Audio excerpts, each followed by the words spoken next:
Roulé sur RPA numéro 050/11.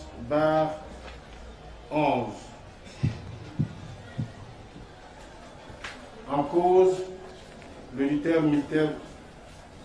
général du ministère public et partie civile appelant contre commissaire supérieur Ingo Ikenga, commissaire Jacques Migabo,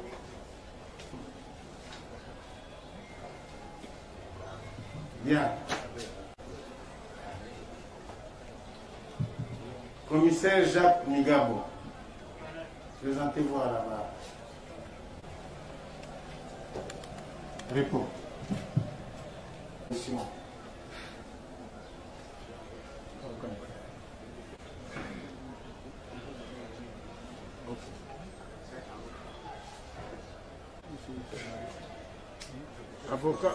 Avocat Naya Zawa.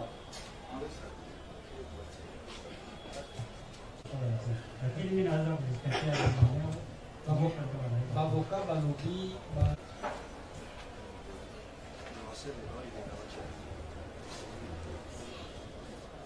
Conformément à l'article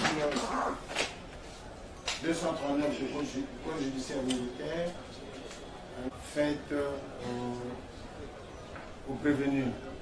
L'an 2021, 8e jour du mois de décembre, vu les dispositions de l'article 239 du Code judiciaire militaire, entendu que le prévenu commissaire supérieur Christian Kenga, en détention à la prison militaire d'Endoro dans la commune de Barumbo à Kinshasa, refuse devant la haute cour militaire siégeant dans la scène de la dite prison,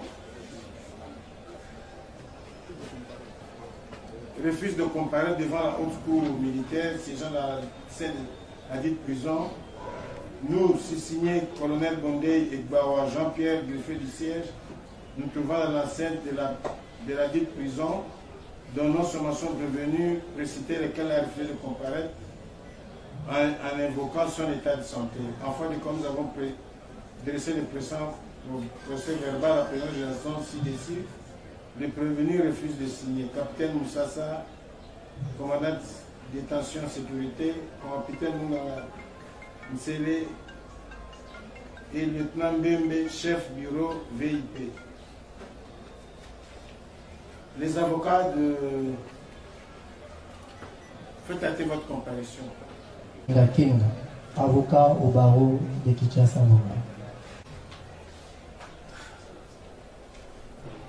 Monsieur le Premier Président, la voix des sans-voix ainsi que Renadoc, Maître Mbikaï Mwamba Eli, conjointement avec Maître Jean-Marie Elei Lofele, avocat au barreau de Kinshasa. Conjointement avec Maître Peter Ngomo Milambo, je suis avocat au barreau près de la cour d'appel de Kinshasa Gombe pour le même parti civil que Maître Eli Mbikaï. Conjointement Kalombo, je suis avocat au barreau près de la cour d'appel de Kinshasa Gombe. Barreau de Kinshasa Gombe, conjointement avec. Conjointement avec. Conjointement avec Maître Balaka. Conjointement avec. Conjointement avec au barreau près la cour d'appel de l'Équateur. Près le barreau de Kinshasa Matoukou. Conjointement Milan Kolo, avocate près la cour d'appel de Kinshasa Matoukou. Conjointement avec Maître Moussa Banaré. Conjointement avec Alain Gambouchimanga, je suis avocat près la cour d'appel de Kinshasa. Maître Béni Ouida, avocate au barreau de Kinshasa Matoukou. Compréhension conjointe pour Maître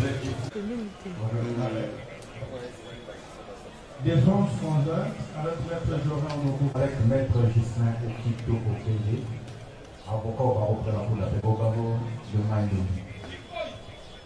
Pour le nom de Conjointement avec Maître Manuel Kakakikolo, avocat. Maître Jentel Bissam, avocat au barreau de Kinshasa Gombe.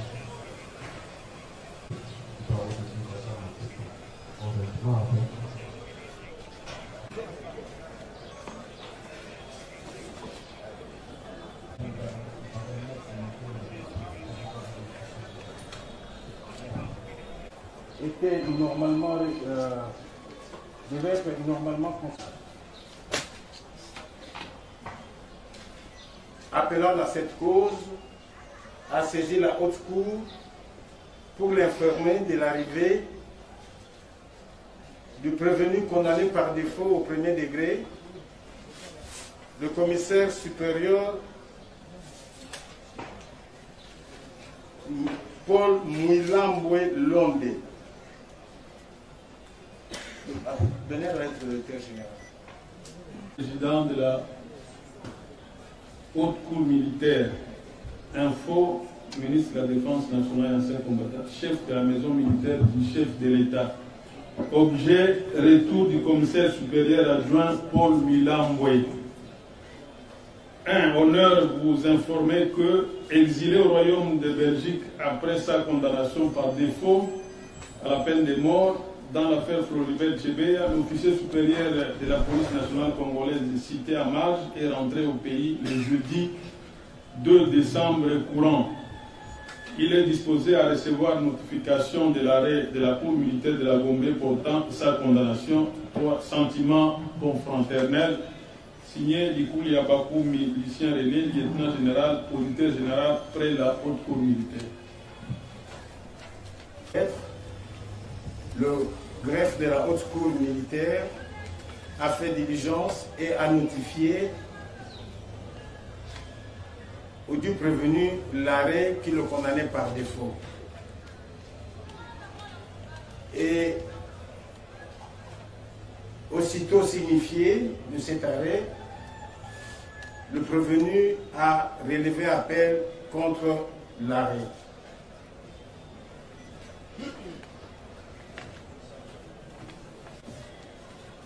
Acte d'appel, l'an 2021, le 3e jour du mois de décembre. Devant nous, Major Sotou Kilo Logetou, greffier divisionnaire à la Cour militaire de Kinshasa, Gombe, irrésident, a comparé le commissaire supérieur adjoint Paul Mouilamboué Londé, lequel déclare interjeter appel contre l'arrêt rendu par la Cour militaire de Kinshasa, Gombe, en date du 11 septembre 2011, sous RP numéro 066/2010, RMP numéro 1046 MBY/2021. En cause, l'auditeur militaire supérieur, ministère public, près la Cour militaire de Kinshasa, Gombe et partie civile contre le commissaire supérieur principal Moukala Iwamate Soudaniel et consorts.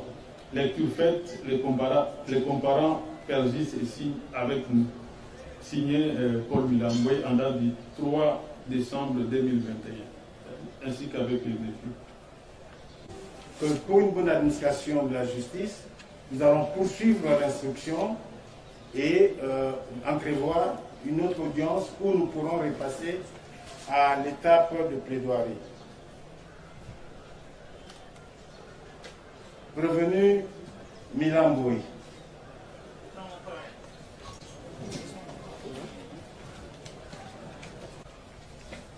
À cette date, et il a reçu, il a été régulièrement cité à la date du 4.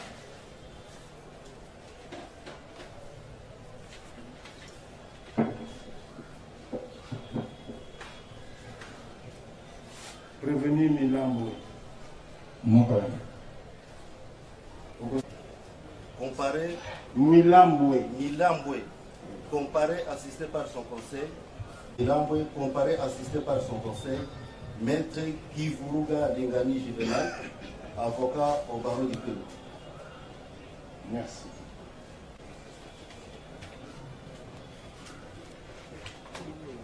Moukalaï Mouvongo. En vie? Il est déjà décédé. Nom de la maman? Mouilamboué Véronique. En vie? Elle est déjà décédée. Louvungoui.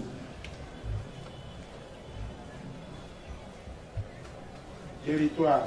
Kabalo. Province? Tanganyika. État civil? Marié et père de 6 enfants.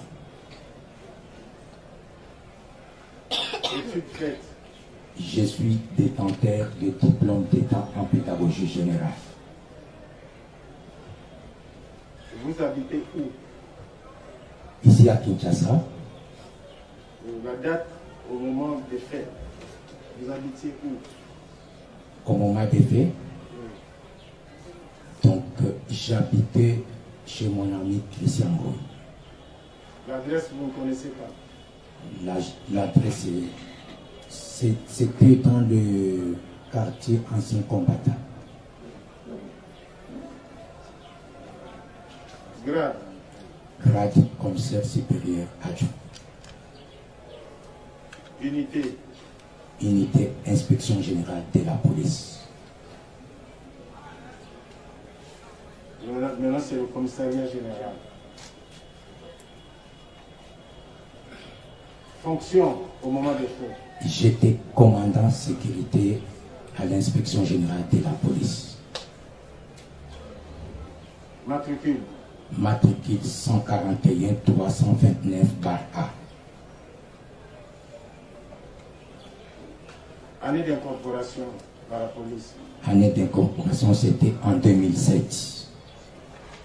Vous avez fait votre formation en tant que policier où? En Égypte.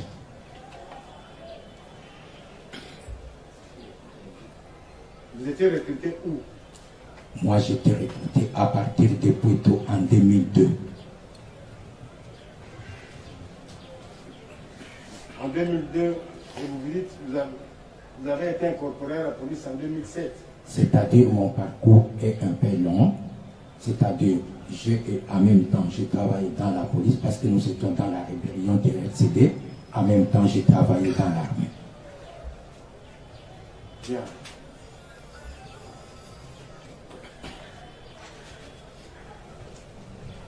Faits pour lesquels vous avez été condamné par défaut, chargé de sécurité. Vous avez lu l'arrêt au moment de la notification et vous connaissez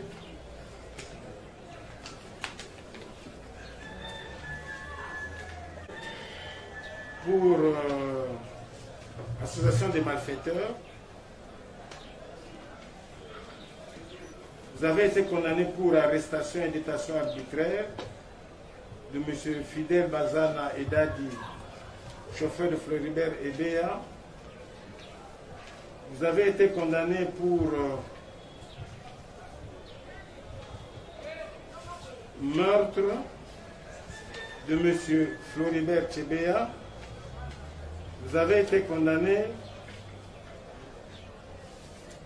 pour terrorisme.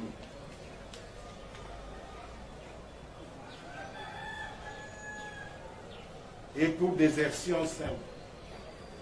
Le tout à une peine capitale. Et c'est contre cette décision que vous êtes allé à l'appel, c'est ça? Exactement. Vous étiez chargé de sécurité. Oui, monsieur le général. Observer et puis tenir compte de ça. Vous verrez RP. Oui, la date du prononcé de l'arrêt. Non, non. Il y a, donc là on dit sous RP numéro 0066 par 2010-RMP numéro 1046 bar MBY bar 2020. 2010. À lieu et place de 2010. Ok, d'accord, on en tient le Okay, ça va. Pour les faits qui ont eu lieu le 1er juin 2010 au commissariat général de la police, à l'époque inspectorat général de la police. Est-ce que vous pouvez nous décrire, est-ce que vous étiez là à cette date-là à l'inspection de la police?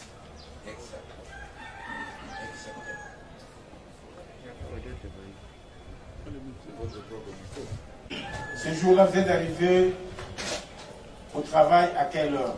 Moi, presque chaque jour, j'arrive à 6 heures juste bien. Et vous avez quitté à quelle heure? Je n'ai pas de l'heure fixe de quitter au bureau. Non, mais ce jour-là, vous avez quitté à quelle heure? J'avais quitté à 20 heures. Quelles sont les attributions que vous avez ce jour-là? Ou bien pendant ces temps-là? Les attributions n'est pas seulement ce jour-là, c'est les attributions de chaque jour. Allez-y. C'est-à-dire la sécurisation des installations vitales, la sécurisation des invités, la sécurisation des documents et la sécurisation des agents de la police qui travaillent à l'inspection générale de la police. Qu'est-ce que vous entendez par la sécurisation des visiteurs? La sécurisation des visiteurs, j'attends en disant que il doit d'abord être sécurisé dans un lieu sûr, que quelque chose n'arrive pas, quelque chose de mal n'arrive pas aux visiteurs.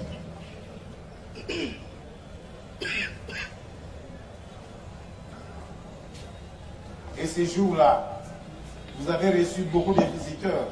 Chaque jour, on reçoit beaucoup de visiteurs. Même ces jours-là, on a reçu beaucoup de visiteurs. Est-ce que le visiteur passe par chez vous? Oui, il y a des visiteurs qui passent par moi sur demande de l'inspecteur général de la police. Et ces jours-là, vous avez reçu instruction de la part de l'inspecteur général de recevoir des personnes? Non, ces jours-là, je n'avais pas reçu l'instruction de l'inspecteur général de la police. Et qui sont les personnes qui sont arrivées ces jours-là dans votre bureau? J'ai reçu M. Floribert Tchébéa. Comment vous savez que c'est lui, M. Floribert Tchébéa? Merci, M. le Président. Si vous allez me permettre, parce que vous êtes allé au besoin, j'ai voulu d'abord évoquer un cas avant de répondre dans votre question, si vous pouvez me le permettre. Vous avez la parole. Donc, Monsieur le Président, je suis là pour dire rien que la vérité. Rien que la vérité. J'ai quitté la Belgique, comme on dit en lingala, Poto Eza et Lendi. Je travaille en Belgique. Ce n'était pas obligé de venir répondre. Je devrais quand même réviser. Mais je sais très bien qu'on va me tuer. Mais la vérité reste telle qu'elle est. La vérité reste telle qu'elle est. Et donc, pourquoi la vérité, Monsieur le Président, Monsieur le membre de la Cour? Pourquoi la vérité? Je me réfère à un verset biblique en Jean 8:32 qui dit ceci: vous connaîtrez la vérité et la vérité vous libérera. Et donc, je demande à la Cour, si vous n'êtes pas convaincu de ce que je vais vous dire, n'hésitez pas à me condamner. Si vous êtes convaincu que je suis innocent, Monsieur le Président, acquittez-moi. Parce que je sais de quoi je suis en train de parler. C'est cela que je voulais dire. Maintenant, je suis disponible à répondre à vos questions. Répondez à la question. Vous pouvez répéter, Monsieur le Président, la question?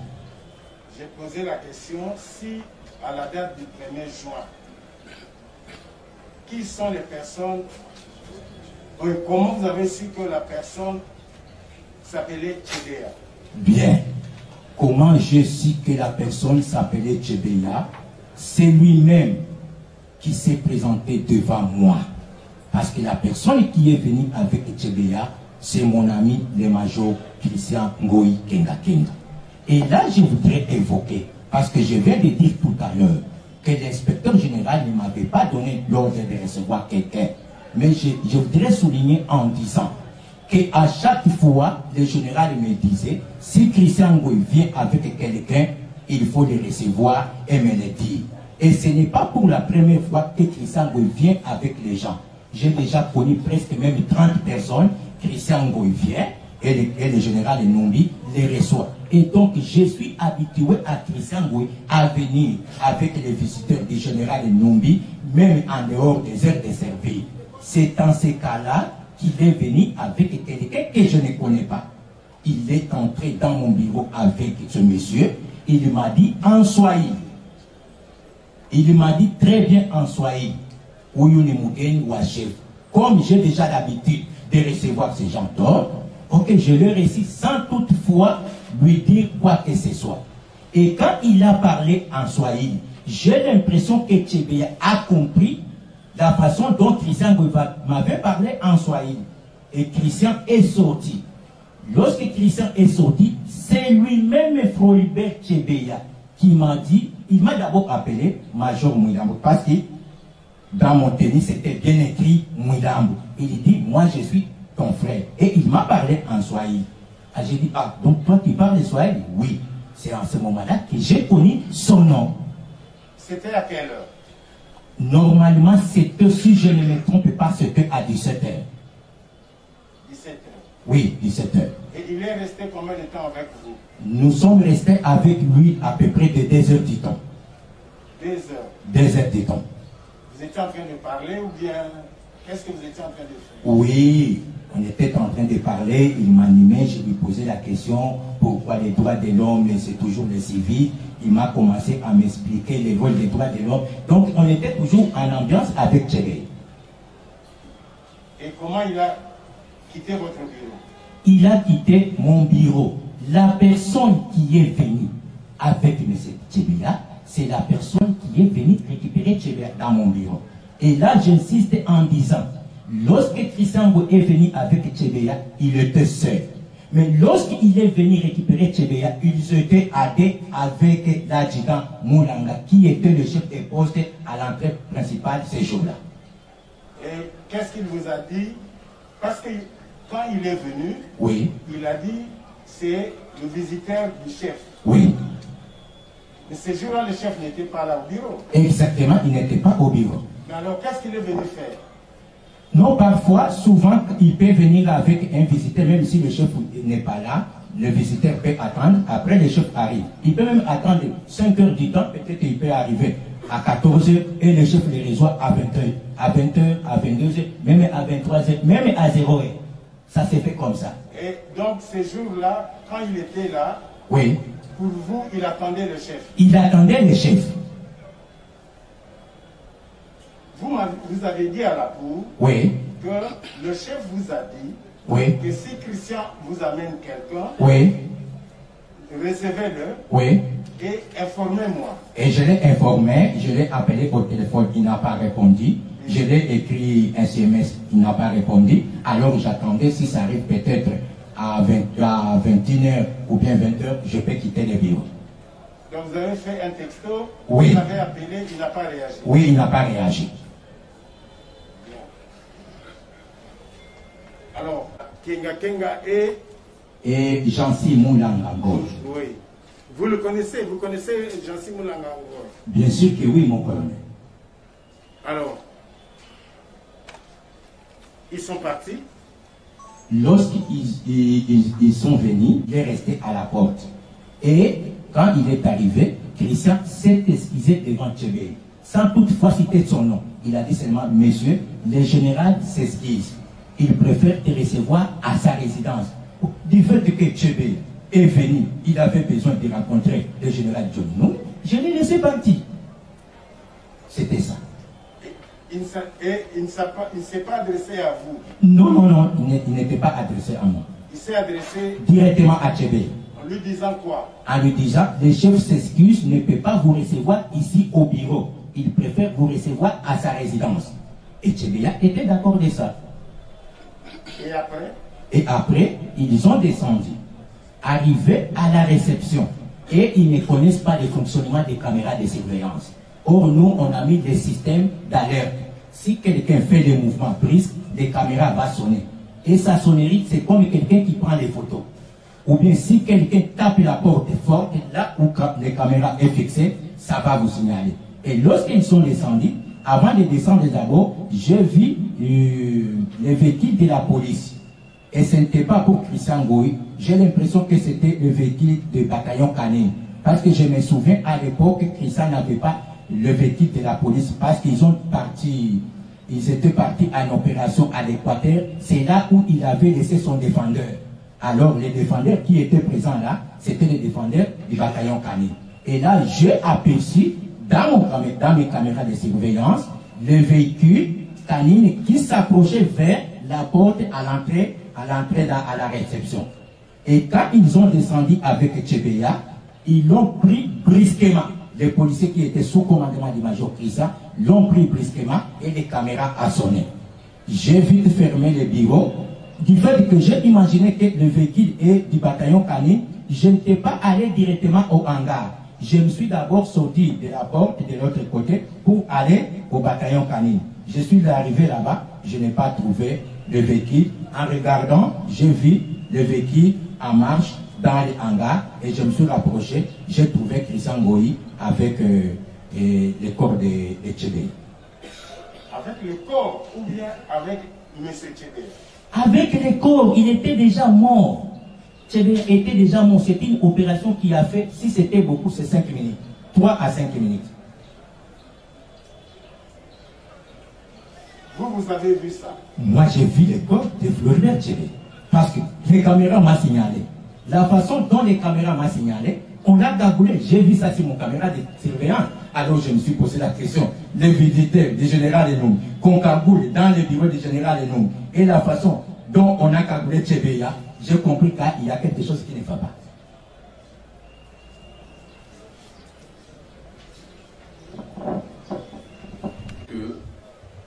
À partir de votre bureau, oui, vous avez vu le véhicule de la brigade Canine s'approcher. Exactement. De l'entrée, et puis on y a fait entrer brutalement Tchébeya. Oui. Alors, le véhicule s'est éloigné. Oui. Votre bureau se trouve à l'étage ou bien en bas? À l'étage. Bon, vous êtes descendu oui, pour voir ce qui s'est passé. Exactement. Vous vous êtes dirigé vers le bataillon Canine. Oui. Et là, le véhicule n'était pas là. Exact. Vous avez aperçu le véhicule du côté du hangar. Exact. Et vous êtes parti là. Exact. Vous dites, vous nous parlez ici du fait que Tchébeya avait été cagoulé. À quel moment vous avez vu qu'il était cagoulé, puisque vous l'avez vu en train d'être brutalisé et on le faisait entrer de force dans le véhicule du bataillon Canine. Et puis après, la deuxième fois, vous allez vers le hangar, vous le trouvez, il est déjà mort. À quel moment vous avez, vu qu'on l'avait cagoulé, comme vous venez de le dire ici? Lorsque descendant, c'est là où il y a la réception. Avant même de sortir du bâtiment, c'est là où j'ai vu les policiers en train de cagouler Tchébé. Donc on l'a cagoulé? Scotché directement. Avant de le faire entrer dans le véhicule? Oui. Et qui le faisait? Alors, il y avait d'abord la présence de Christian Goï qui était présent. Et le policier que j'ai remarqué en ce moment-là, c'était Jacques Mugabo. Et c'était encore Bruno était le chauffeur. Bruno n'était pas sur place, il était dans le véhicule. Il y avait Doudou, je ne sais pas avec qui, mais je remarquais que Jacques Mugabo et Doudou. Pourquoi Jacques Mugabo et Doudou? Parce qu'on vivait ensemble avec eux. Mais Jancy, qui était venu avec Christian Kenga pour récupérer M. Tchébeya, qui était dans votre bureau, vous avez dit que Jancy était resté à la porte, il n'était pas entré dans le bureau. Non, là je voudrais préciser. Oui. C'est pour venir récupérer Tchébeya. Oui. Il est resté à la porte. Oui. Et c'est Christian qui est entré. Et quand on est descendu avec Tchébeya, Jancy n'était pas resté là-bas. Il est parti à l'entrée principale. Il n'était pas sur place là-bas. Donc pendant que l'opération se passe, il n'était pas présent. Il n'était plus là. Non. Donc il n'y avait que Kenga Kenga plus. Il y avait Kenga Kenga, il y avait Doudou, il y avait Mugabo et d'autres policiers. Okay. Alors vous dites que à ce moment-là, Tchébeya était déjà liquidé. Oui, il était déjà mort. Et il se trouvait où? Il s'est trouvé au hangar. En garde, dans le véhicule ou bien c'est dans les véhicules du bataillon Camille. Le même véhicule qui était... Le même véhicule. Est-ce que vous avez remarqué la présence du véhicule de Tchébéa? Non, j'avais remarqué les bâtiments qu'on était en train de construire et c'était déjà terminé. C'est là où j'avais remarqué une voiture qui était parquée là-bas. Je ne savais pas si ce véhicule appartenait à qui. Est-ce que, en dehors de Tchébéa, vous avez remarqué la présence d'une autre personne? Oui, la présence d'une autre personne, mais non en vie. Il était déjà mort. Et cette personne se trouvait où? Cette personne, parce qu'il y avait d'abord, là je dois préciser, il y avait 3 véhicules dans les hangars. Il y avait les véhicules du bataillon Canine qui avaient matriculation de la police avec gyrophare. Il y avait aussi un autre véhicule défendeur qui était du couleur blanc, sans gyrophare, avec matriculation civile et les vitres étaient quoi? Étaient fumées. C'est là où Christian m'avait dit, non, l'ordre était venu que toute personne qui accompagnerait Tchébéa doivent subir les mêmes sorts. Et c'est lui qui m'a informé que Moulam, regardez dans cette véhicule, il y a déjà un corps de la personne qui a accompagné Tchébéa. On l'a exécuté avant. Et moi, je me suis rapproché et j'ai trouvé un corps sans vie. Et les chauffeurs qui étaient là-dedans étaient l'adjudant Ergile Iloum. Donc quand vous êtes arrivé au hangar et que vous avez vu le corps sans vie de Tchébéa, vous avez quand même posé la question à Christian Ngoï Kenaking. Oui, bien sûr que oui, je lui ai posé la question. Est-ce que vous pouvez rapporter à la haute cour votre conversation? Exactement.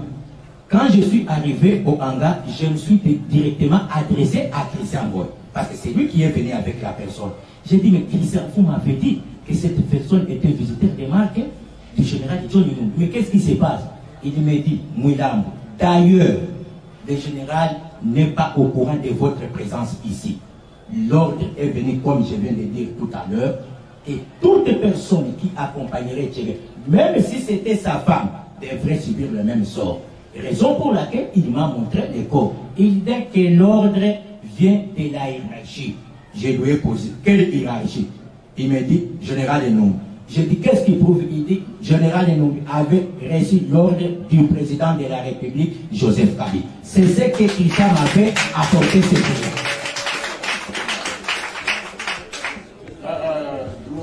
Lui qui va manifester cela, on va l'expulser. Et s'il résiste, on n'est pas très loin de la prison de Ndolo. Il dit, vous êtes censé ne pas être ici. Oui. Et pourtant, vous aviez fait un message, d'après ce que vous avez dit. Oui. Pour signaler que Tchébéa a été à l'inspection générale. Oui. Donc, le général il savait que vous saviez que Tchébéa était arrivé. Oui. Non. Quand j'avais fait le message, recevoir par canal du colonel Daniel Moukala. Parce que c'est ce que Tchébéa lui-même m'avait dit.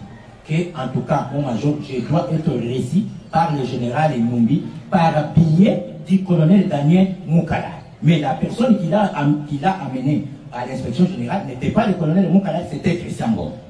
Alors pendant que tout ça se déroulait, l'arrivée de Tchébéa, il est resté dans votre bureau pendant plus ou moins 2 heures. Oui. Et puis après, vous l'avez vu en train de se faire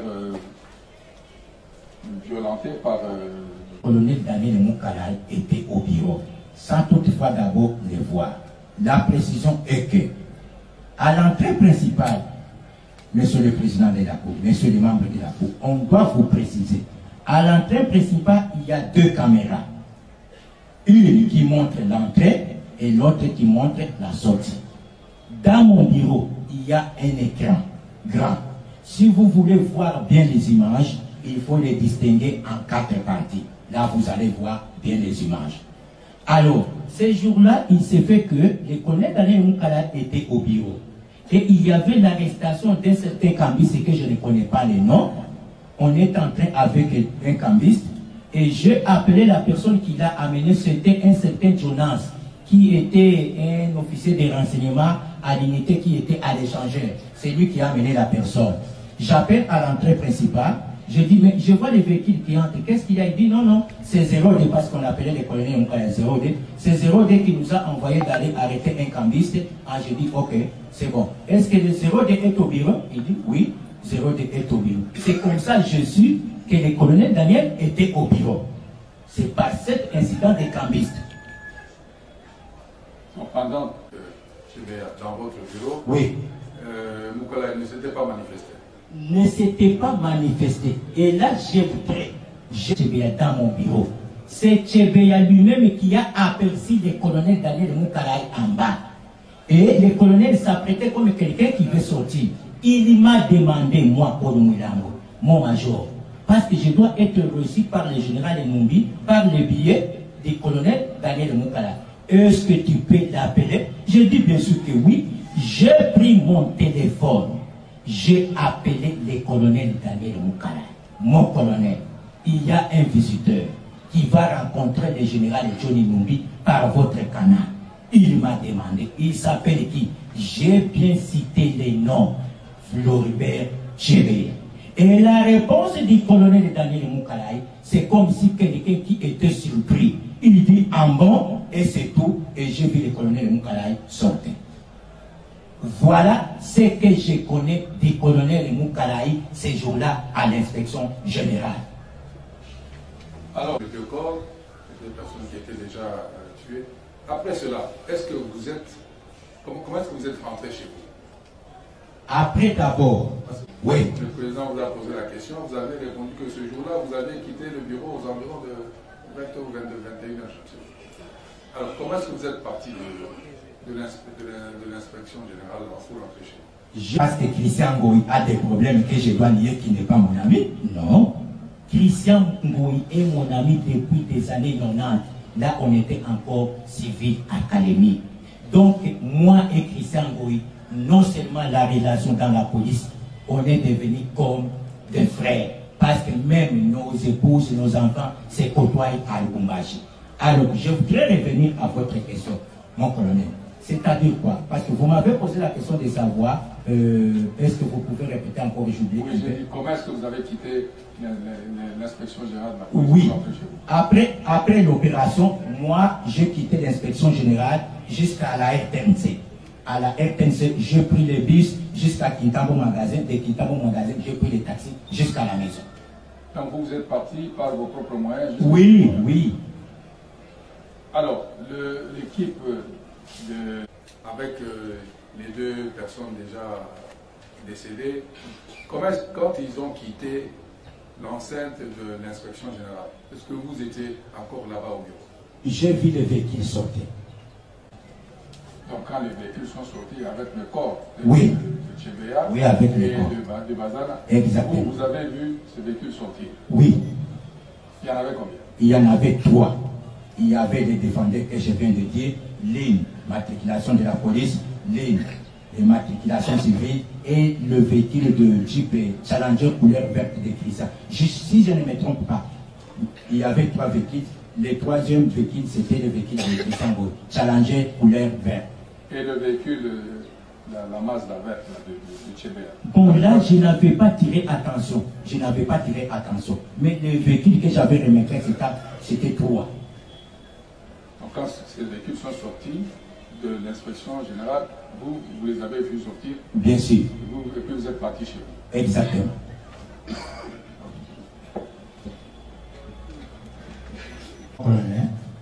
Est-ce que vous pouvez vous rappeler votre numéro de téléphone? Oui. À cette époque-là, Vodacom? Oui. C'est 39 0421 39 48 272, si je ne me trompe pas. Alors, vous, Tchebeya a été arrivé vers 17h. Bien sûr. Au cours de votre reçu, vous n'avez pas fait allusion à un contact téléphonique que vous avez pendant que Tchébé était là avec Christian Kenga Kenga. Est-ce que vous pouvez vous rappeler que ces jours-là, pendant que Tchébé a été déjà à l'inspection générale, vous aviez eu des appels téléphoniques, vous avez passé un appel téléphonique vers Christian Kenga Kenga? On s'est rappelé ce qui est vrai et que moi et Christian Goy, on s'appelle à tout moment. Il s'est fait que... Pendant qu'il était... Nous suivons votre récit. Oui. Vous dites que voilà, Christian Kenga Kenga est venu récupérer Tchébé dans votre bureau pour l'amener là où on l'a amené pour être tué. Oui. Est-ce qu'en vous retrouvé au hangar, est-ce que vous vous rappelez avoir passé un coup de téléphone ou deux coups de téléphone à... Non. Je vous rappelle, parce que ça c'est le relevé d'appel. Oui. Effectivement, le numéro que vous avez donné là, c'est votre numéro. Oui. Alors, ce relevé d'appel de Vodacom renseigne que ces jours-là, vers 17h47, oui, vous avez eu un contact téléphonique avec Christian Kenga Kenga. Je ne sais pas où vous trouviez vous et où il s'est trouvé lui pendant ce coup de téléphone. Ce même relevé d'appel renseigne que à 17h57, vous avez également passé un coup de téléphone à Christian Kenga Kenga pendant que vous étiez à l'inspection. C'est ainsi que je vous ai demandé, poser la question de savoir si vous vous rappelez avoir passé un coup ou deux coups de téléphone à Christian Kenga Kenga. Mon colonel l'a répondu. Dans ces dossiers, il n'y a qu'un seul donneur d'ordre. Je le répète, j'assume ma responsabilité, le président Kabila. Non, mon colonel, je sais pourquoi je parle par rapport... Un instant prévenu, Moulambo. C'est une question précise que je viens de vous poser pour les contacts téléphoniques. Parce que les relevés ici renseignent que vous avez deux coups de téléphone. C'est un faux contact téléphonique. C'est pourquoi je voudrais répondre à cette question. Non. Parce que tous ces contacts, ça a été déjà manipulé. Votre numéro est effectivement celui que vous avez donné ici. Bien sûr. Je voulais juste savoir que s'il y avait un coup de téléphone, un ou deux avec Christian, pendant que vous étiez à l'inspection. Vous dites qu'il n'y avait pas un coup de téléphone, on prend, il n'y a pas de problème. Soit c'est ça, c'était de savoir si vous aviez un coup de téléphone. Si vous ne vous rappelez pas avoir un coup de téléphone, enfin on passe à la question suivante. Merci.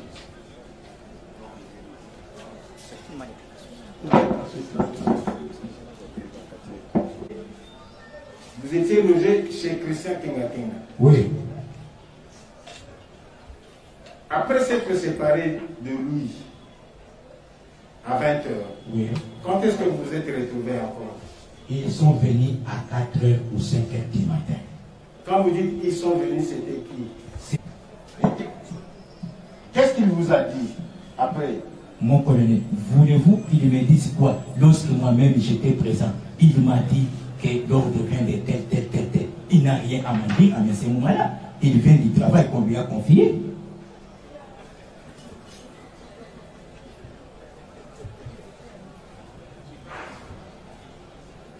Et ça c'est... Il rentre à 4h. Oui. Nous sommes le 1er. Oui. Et le 2, qu'est-ce qui se passe? Les 2 mois, je quitte, je pars au bureau. Et là, quand je suis arrivé au bureau à 6h, j'ai trouvé mon adjoint, capitaine Ngoy Moulongoy, s'entretenait avec une dame que je ne connais pas. Et Moulongoy m'a suivi dans mon bureau, me fait rapport de la dame qui s'entretenait avec elle. Elle m'a dit, cette femme, c'est la femme de Floribert Tchébé. Il s'est fait que son mari avait rendez-vous hier avec le général Johnny Numbi. Jusqu'à présent, il n'est pas rentré à la maison. Moi, j'ai dit clairement à mon adjoint capitaine Moulongoy, Tchébé a été ici, il a été assassiné ici avec... Vous n'avez pas dit à la femme? Non, je n'avais pas dit à la femme, pas je ne la connais pas. La femme est partie? Bon, je ne sais pas si elle était partie, et après quelques heures, c'est la délégation des activistes des droits de l'homme, dont j'ai connu 2 personnes. C'était Maître Pitangomo, et l'autre c'était Robert Ilunga de Ami Nelson Mandela, qui était d'abord à l'entrée principale. Ils ont demandé de venir voir l'inspecteur général, et là j'ai appelé l'inspecteur général. Son téléphone ne passe pas, parfois ça passe, il ne répond pas. Et j'ai contacté les colonels Kabila qui était le directeur. J'ai dit non, mon colonel, il y a une délégation des activistes des droits de l'homme qui veut vous recevoir. Il a dit non, appelez le colonel Daniel Moukala. Effectivement, j'ai appelé le colonel Daniel Moukala qui les a ici dans son bureau.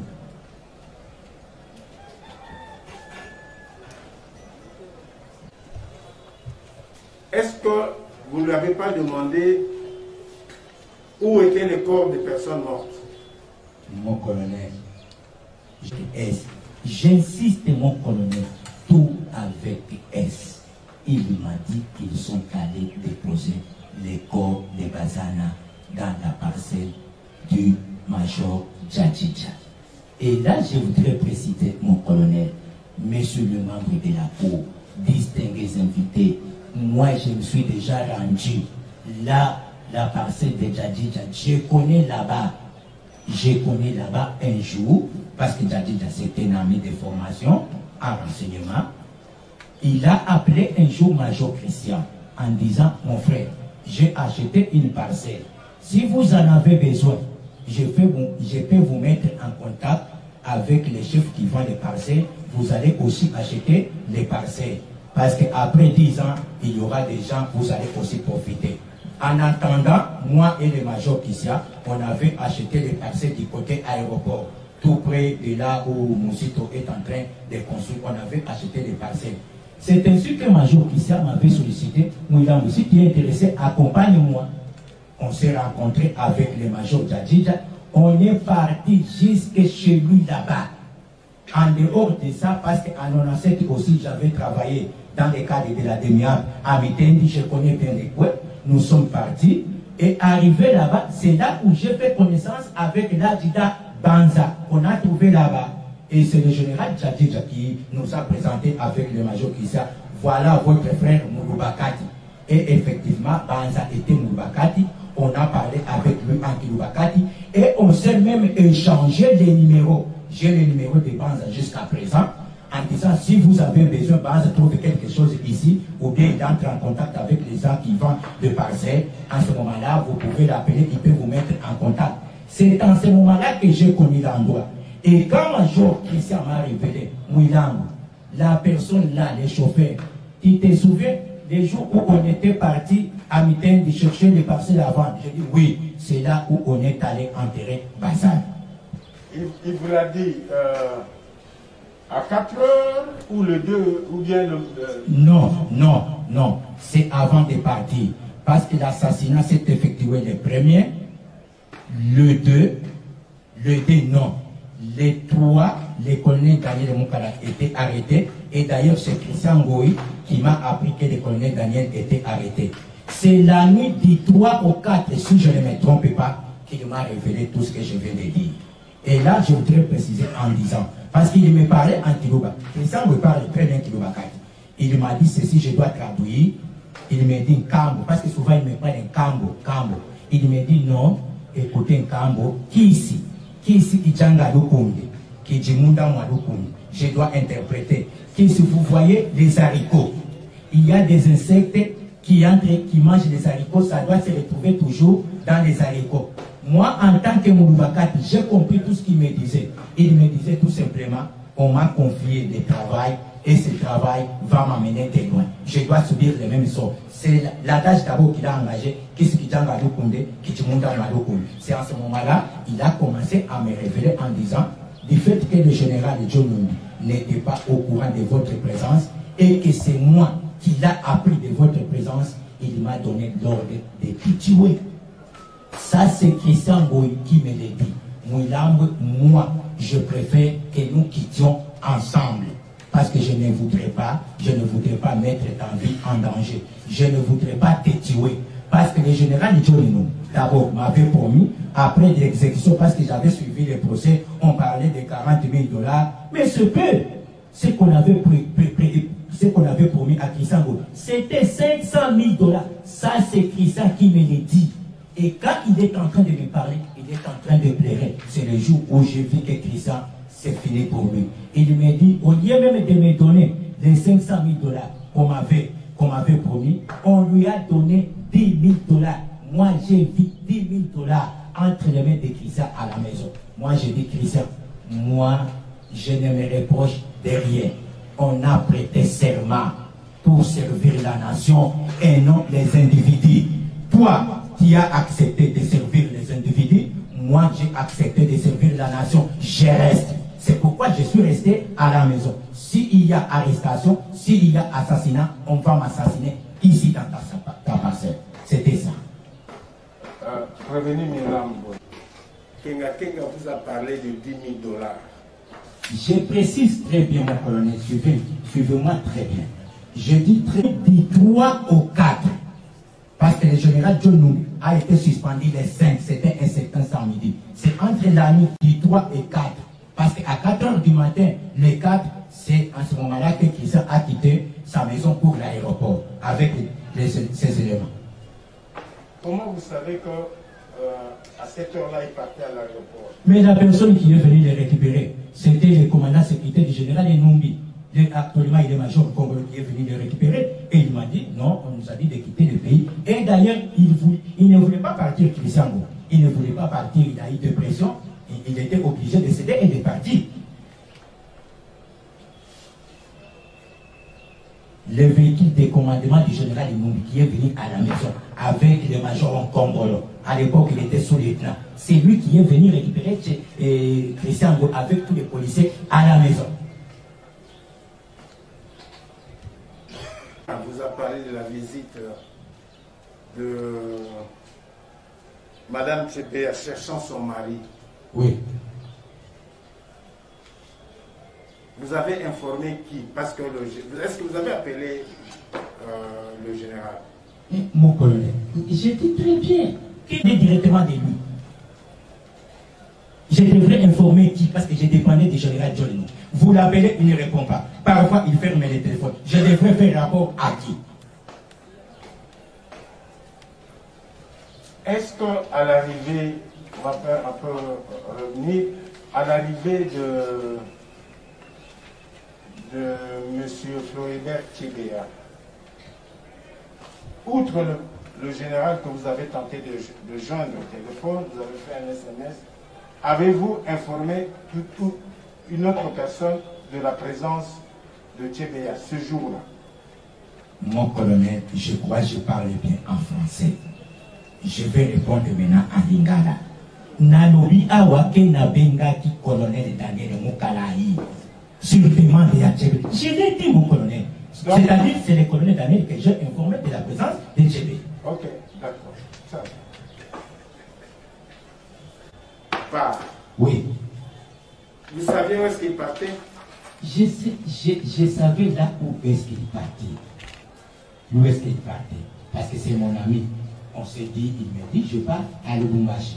Et arrivé à Lubumbashi, la Zambie, il a passé la Tanzanie jusqu'au Rwanda. Et toutes ces étapes, je dois dire la vérité. Christian Ngoï m'appelait Mouilambo.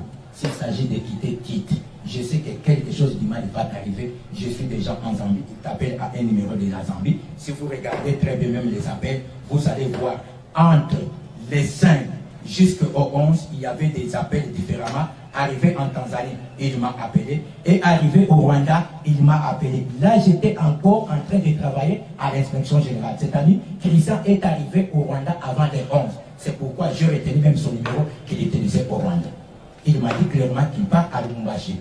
Et à Lubumbashi, il va chercher le moyen de quitter le pays. C'était ça. C'était le service les 11. Non, suivez bien. Oui. Jusqu'au 11. Oui. Le 2, vous allez au travail, vous revenez. Oui. Est-ce que vous avez vu l'inspecteur général pendant cette période-là? L'inspecteur général, depuis ces jours-là, il est venu un certain vendredi. Si je ne me trompe pas, je l'ai vu en train de monter dans mon caméra de surveillance. Je crois bien que c'était à 11 h. Il est entré dans son bureau. J'ai tenté de l'appeler au téléphone, il ne décrochait pas. J'appelle, il ne décrochait pas. Parce que lui, il avait le système. Même si vous voulez le voir, il faut d'abord l'appeler et il t'autorise, viens me voir. J'ai tenté de l'appeler, il ne décrochait pas. Et à 14 h, il est sorti. Et c'était d'abord inhabituel, parce que c'était un certain vendredi. Souvent, on travaille en tenue civile. Mais ce jour-là, il était venu en tenue de combat. Ce jour-là, les vendredis. Donc, du 1er jusqu'au 11, oui, vous allez au travail. oui. Mais vous ne l'avez jamais rencontré. Il est venu seulement les vendredis, c'est tout. Les vendredis. Parce qu'il est venu le vendredi et le samedi, il a été suspendu. Et là, il vous a pas. Généralement, avant cet incident, il avait l'habitude de vous appeler. Et il peut t'appeler même sans voix, le général. Il m'appelait à tout temps. Même à 0 heure, il t'appelle. Chez moi, j'avais l'accès téléphonique au général John Lennon.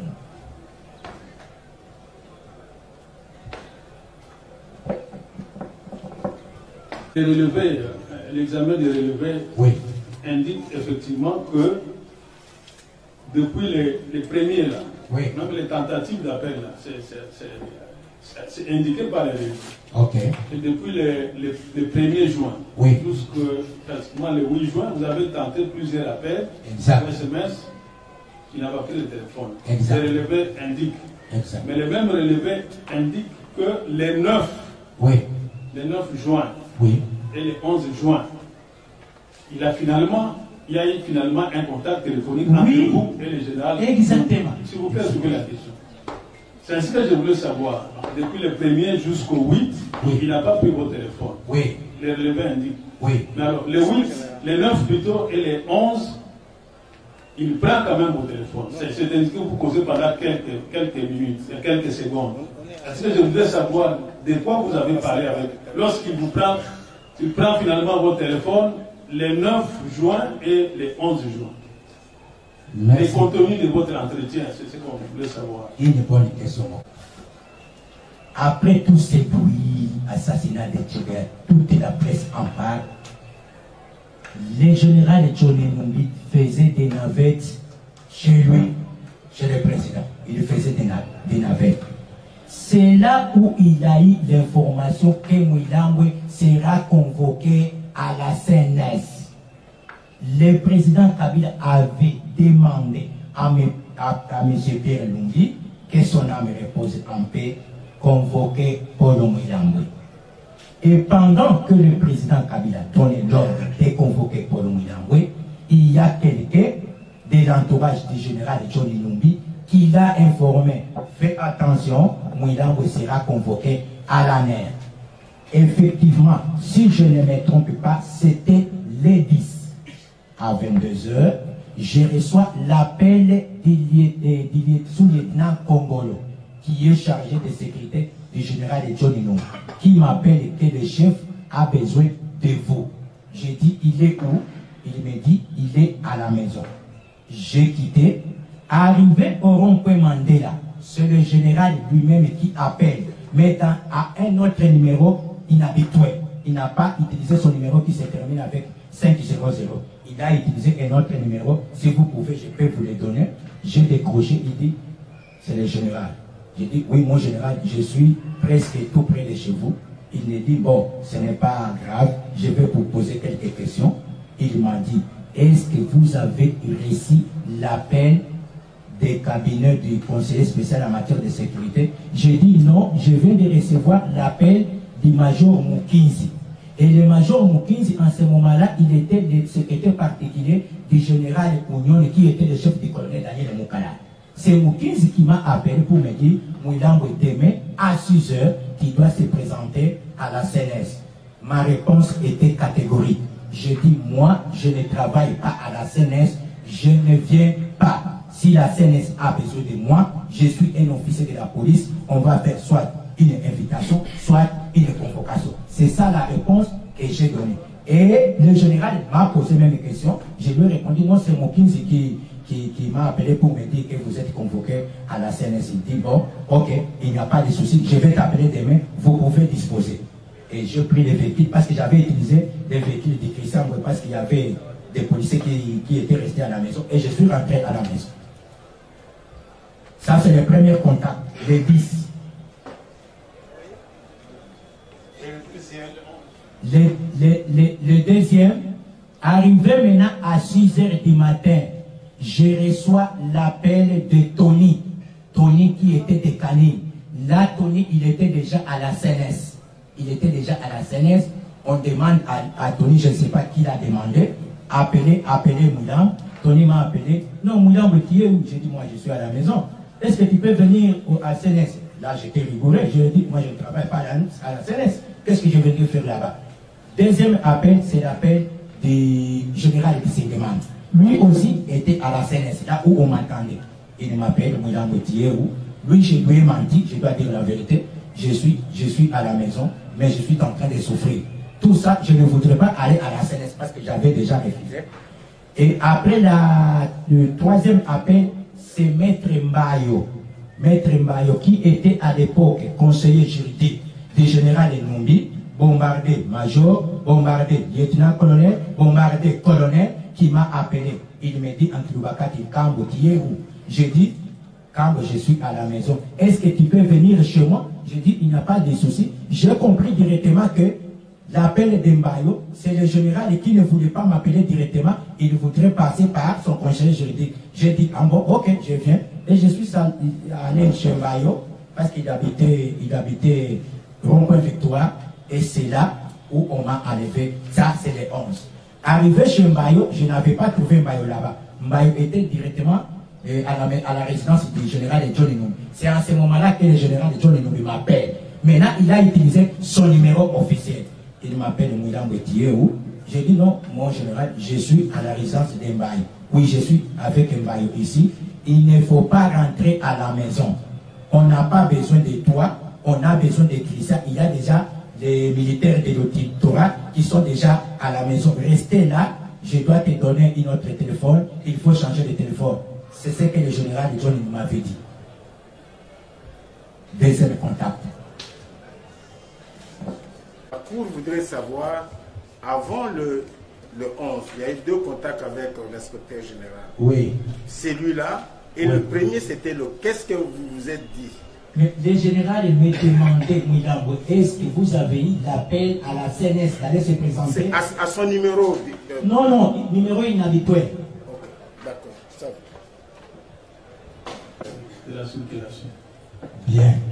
J'ai été enlevé les 11 à la résidence du conseiller du général Enumbi que je viens de citer, Mbaye. Les 11 juin. Les 11 juin.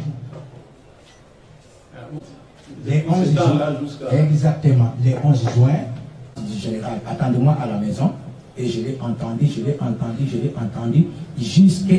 18h. Mbaye est arrivé avec un jeep de la police. Avec les gens que je ne connais pas. C'est là où on m'a enlevé. Il me dit, toi tu peux trahir le pouvoir. Et les mêmes jours, on m'a cagoulé chez Mbayo, on m'a amené dans une destination inconnue. Et arrivé dans cette destination inconnue, je me suis retrouvé dans une autre résidence d'un conseiller du général Enumbi que je dois citer. Il était bourgmestre du commune de Selembao, maître Douglas Doudou. Il est actuellement bourgmestre de la commune délimitée. Là, c'était où? C'était au Cité Maman Bouboutou. Sa résidence de Cité Maman Bouboutou. Ça, c'est les 11. Et arrivé là-bas, du fait que j'étais cagoulé, arrivé là-bas, on m'a enlevé les cagoules, mais je suis resté avec Kraka. Alors, quelque chose que j'ai remarqué quand on m'a amené là-bas, chez le conseiller Douglas, j'ai trouvé sa femme et ses enfants. Ils étaient peut-être 2 ou 3 enfants, mais chose suspecte, ces jours-là, il a fait quitter sa famille. Et la femme et les enfants, et je suis resté avec les éléments que je ne connais pas. Alors, après quelques temps, ça c'était un certain vendredi, samedi et dimanche, j'étais toujours là-bas, on m'a enlevé les minottes et on nous a amenés à manger. Alors moi, je surveillais des mouvements de garde. Moi, je suis militaire, je cherchais comment fuir. Et je suis sorti brusquement, j'ai escaladé de mine et je suis parti. Là, c'est après le 11. Le 13, un certain dimanche à 14h. Et vous partez où à ce moment? Alors, j'étais allé se cacher aux membres de ma famille qui ont passé à la RTNC en disant que la voix qu'ils ont attendue n'est pas la voix de leur frère. C'est là où je me suis allé se cacher, quelque part. Après, on m'échangeait toujours. J'étais ici, par-ci, par-là, jusqu'au 14 avril 2011. Ce qui vous change, ce sont les membres de ma famille. Les membres de ma famille. Jusqu'au mois d'avril 2011. Les 14. Alors, comment vous expliquez votre arrivée, sortie de la cachette, de la clandestinité pour l'inspection générale? Bien, mon colonel, une bonne question. Alors, pendant 9 mois de cachette, j'étais entre les mains des membres de ma famille. Moi, je suis décidé en disant aux membres de ma famille, je ne peux pas continuer à se cacher. Moi, je dois sortir. Ce qui est important pour moi, je dois aller à l'inspection générale où tout le monde va me voir. Même s'il y a quelque chose qui va arriver à mon endroit, il y a même 2 ou 3 personnes qui vont témoigner ma présence à l'inspection générale. Les membres de ma famille ont refusé catégoriquement. J'ai dit, moi je pars. J'ai quitté là où j'étais, arrivé d'abord à l'inspection générale à 6h45. Arrivé à 6h45, il regardait très bien mes appels le 14 avril. Et il y avait d'abord procès ce jour-là. J'ai appelé le général de Sengeman. Mon général, je suis à l'inspection générale. La réponse était Mouilamboui qui est faux. Qu'est-ce que tu viens faire à l'inspection générale? Alors, j'ai entré jusqu'à 6h49. J'ai signé même la présence à l'inspection générale. J'ai signé ma présence là-bas. Et c'est là où le général Djadjidja est venu me récupérer. Bien, on peut d'abord se limiter là, faire marche arrière au niveau de l'inspection générale. Oui. On voudrait savoir, parce que vous avez dit que vous avez continué à travailler normalement jusqu'au le 11 juin. Enfin, le 11 juin. Oui. Est-ce que vous accédiez à votre bureau? Oui, j'accédais à mon bureau. Alors, quel était l'état des caméras? Les caméras continuaient-elles à fonctionner normalement? On a détruit ça, mon colonel. On a détruit... On a récupéré même la résistance. Vous l'avez constaté quand que les caméras avaient été déplacées ou détruites? Le même jour qu'on a assassiné Tchibia, le matin, dès que je suis rentré dans mon bureau, j'ai constaté qu'il n'y avait pas l'enregistreur et l'écran de l'enregistreur. Parce qu'on avait 2 écrans. Il y a l'écran blanc et il y a autre écran avec enregistreur qu'on a embarqué.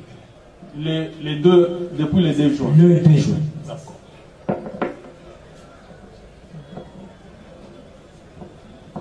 Est-ce que... Mon colonel.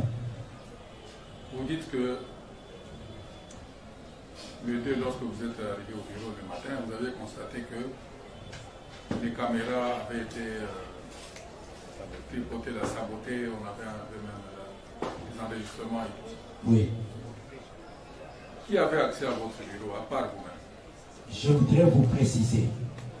Derrière moi, il y avait 12 officiers qui sont venus des services spéciaux. C'est-à-dire moi et mes 2 adjoints. Est-ce que vous pouvez me permettre de boire un peu de l'eau? 13 personnes. Donc moi, mes 2 adjoints. Le premier adjoint était Ange Mouteba, qui était capitaine. Deuxième adjoint, Moulongo, qui était aussi capitaine. Alors, le bureau avait 3 clés. Donc vous tous, vous occupiez le même local? Non, on n'occupe pas le même local. Parce que même si je sors pendant 5 minutes, il faut qu'il y ait quelqu'un qui va surveiller les caméras. Donc tous les 13 avaient accès à mon bureau. Oui, tous les 13. Donc chacun avait une clé? Non, les clés, moi j'ai possédé une clé. Les 2 clés, on laisse ça à l'inspection générale. À la réception là-bas. En dehors de l'entrée principale, là où il y avait Moulin. À la réception, c'est là où on laissait les clés. Si même moi, j'arrive en retard et qu'il y a l'un de mes agents qui arrive avant, il va accéder directement aux caméras de surveillance.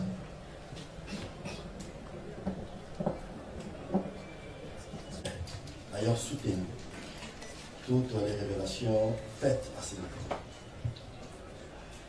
Apparemment, une oreille attentive dira que il n'y a pas vraiment de révélations, peut-être la confirmation des révélations. Parce que sur RFI, lorsqu'il était au Sénégal, lorsqu'il était en Belgique, il avait dit, il a fait les mêmes déclarations. Mais apparemment, si vous suivez ces déclarations, Monsieur le Président, vous allez vous en rendre compte que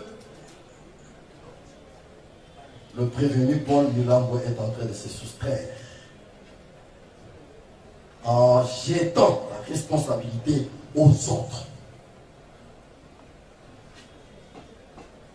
Dans cette salle, il y a eu aussi des révélations où Mugabo avait dit que lui aussi était au courant de la mort de Djebéa. C'est bien bon de dire ce que vous dites là, nous vous applaudissons, mais au moins le prévenu savait que Djebéa était en train de vivre ses derniers moments. Puisqu'il a commencé par dire, citer même un verset, Jean 8, 32, vous connaîtrez la vérité et la vérité vous affranchira. Mais vous, à votre niveau, vous saviez que Djebéa allait mourir. Et Djebéa est venu dans votre cabinet en attendant son sort. Mais pourquoi,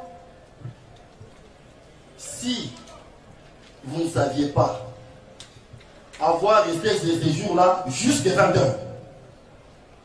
Si vous ne saviez pas que Djebéa allait mourir, pourquoi vous êtes-vous arrivé ces jours-là jusqu'à 20h? Et on est venu prendre Djebéa chez vous. Est-ce que vous pouvez dire à la cour?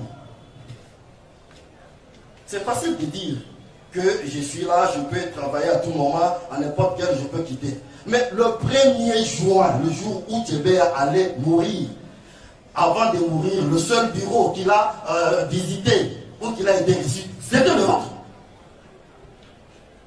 Alors pourquoi ne pas dire cette vérité-là que je savais et que je n'avais pas le pouvoir parce que ça me dépassait?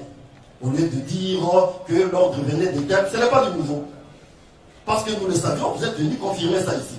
Mais vous, à votre niveau, quel est le degré de votre participation à la mort de Djebéa? Ça, c'est la première question. Jusqu'en 21, c'est mon lieu de travail. C'est indiscutable. Et c'est mon lieu de travail. Je peux rester même à 0 heure. Je peux même dormir. Ça, ce n'est pas une infraction. De deux, ce que Jacques Mugabo a dit, c'était la vengeance. Tout simplement de la vengeance. Il croyait ceci, que le pouvoir de Katangé va les protéger. Je voudrais répondre en disant ceci, mon colonel. C'est simple, comme vous venez de le dire. Moi, Polo Milambwe, je prêtais serment, je le répète encore. Vous adressez à la cour. Merci, mon colonel. Je prêtais serment pour servir la nation et non les individus. Donc, Jacques Mugabo a été bien préparé pour m'impliquer dans cette affaire. Pourquoi Jacques Mugabo? Regardez très bien là la chronologie de tout le monde qui sont impliqués dans ces dossiers, que ce soit les donneurs d'ordre, que ce soit les exécutants. La seule personne qui n'est pas Katangé, c'est Jacques Mugabo. Donc Jacques Mugabo a l'obligation de dire, d'impliquer tous les Katangés dans cette affaire. Oui, je suis d'accord avec Jacques Mugabo sur une seule chose. Je savais que Djebéa doit être reçu par le général Jolinou. Ça, je le savais, et non pas d'être tué. Et ce n'est pas, je dis ici tout à l'heure, ce n'est pas pour la première fois que je reste avec les visiteurs du général Jolinou jusqu'au-delà de 20 heures. Ce n'est pas pour la première fois. C'est plusieurs fois. Vous restez avec ces visiteurs, même jusqu'à 21h, même jusqu'à 23h. Et il vient, il les reçoit. Ce n'est pas nouveau chez moi. 1er juin, vous n'êtes pas retrouvé à 3 à un moment donné. Vous, le colonel Moukalaï et le colonel Christian Kingaken, à 3. Non. À un moment donné, depuis l'arrivée de Djebéa jusqu'à sa mort, est-ce que vous trois, vous n'êtes pas retrouvés ensemble à un moment donné? Mon colonel, Moi, j'avais suivi Jacques par le colonel Daniel Moukala. On s'est rencontré avec lui. Non. Sauf que je lui ai vu en bas et je lui ai téléphoné.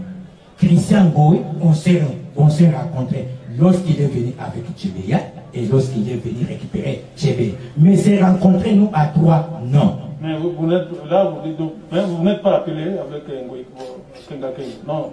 Non, mon colonel, je dis très bien que j'ai appelé le colonel Daniel Moukala et non Kengakeng. Et non Kengakeng. Oui. À un moment donné, vous avez dit que non, tantôt vous acceptez que les relevés c'était correct, tantôt vous dites que ça a été travaillé. Finalement, quelle est votre version par rapport aux relevés?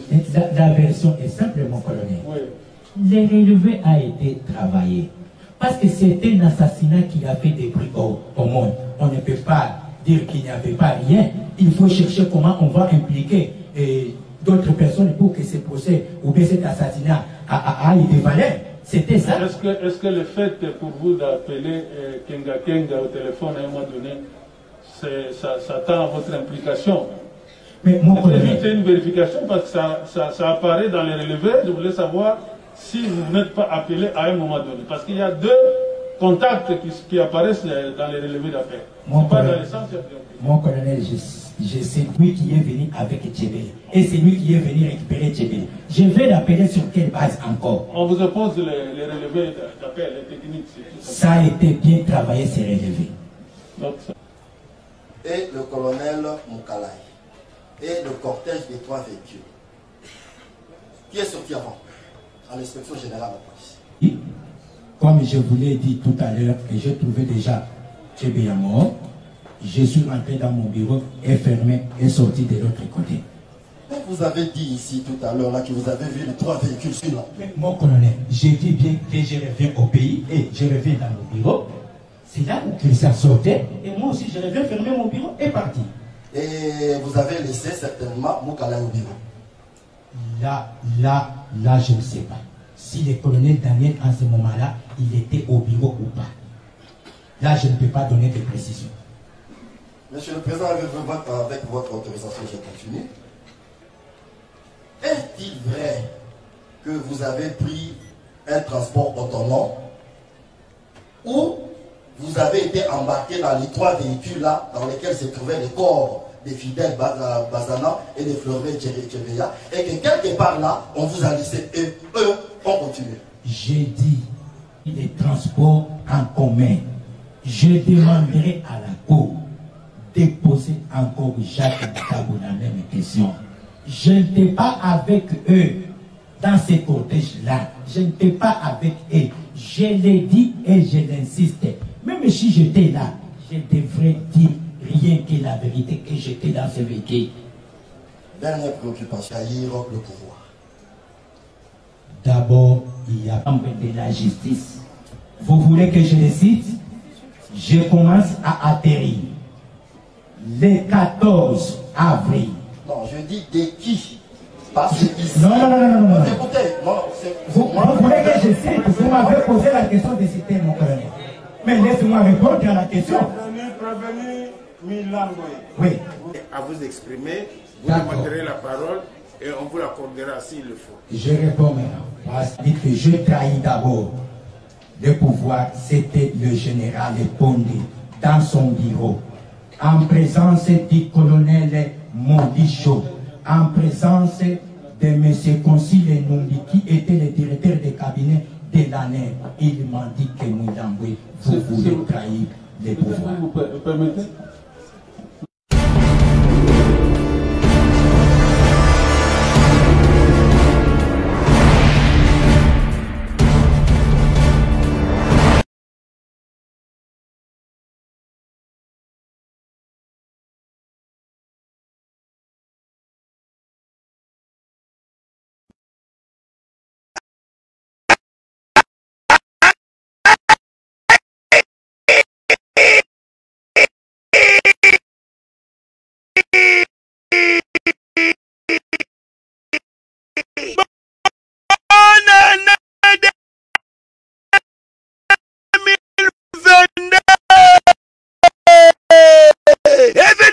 Événement. Faites y a bon à l'événement. Nous, pour fort aleki nani abetaka makasi nani abinisaka bato tala tina bazali kopengisa bino mokolo ya samedi 1er janvier 2022 awa chez Djonga 2 nganda ntaba oza kolia oza kobina oza kosepela na miziki ya kitoko pe événement oyo okovivre ezala nanu te na 20 € ya pamba okoti pe ovivre événement osepeli bonane na yo joli kitoko a moins te à partir ya 20